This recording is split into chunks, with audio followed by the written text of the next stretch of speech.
Trois faits marquants ont caractérisé l'exercice écoulé. Le premier, essentiel, c'est la refonte de notre actionnariat avec l'arrivée dans notre tour de table de deux grands fonds de retraite canadiens, CDPQ et PSP, qui, aux côtés de Ardian, vont nous accompagner pour les 10 années qui viennent.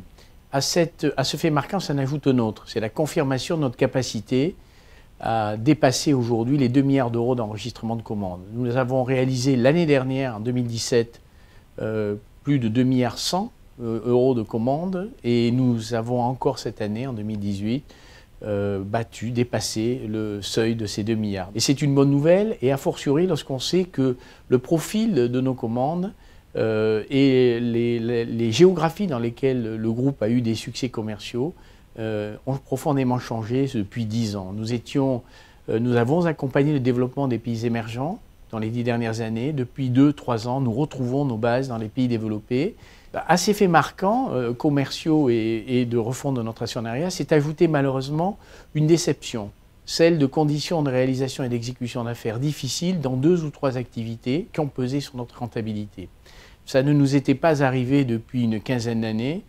À nous maintenant de nous redresser et d'agir pour prendre les mesures qui permettront d'éviter dans le futur que de nouvelles érosions aussi importantes de marge affectent notre rentabilité. Je suis confiant sur le fait que nous y parviendrons.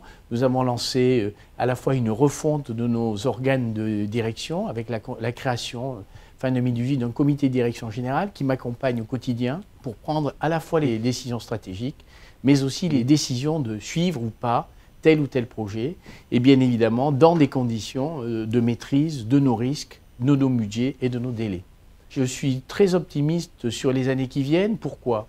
Parce que nous maintenons notre effort en R&D. On a investi l'année dernière 34 millions d'euros, auquel s'ajoute la contribution très forte que nous réalisons pour développer aux côtés de Michelin, dans le cadre de notre co-entreprise ADUP, le développement d'une nouvelle génération de machines dites 3D métal.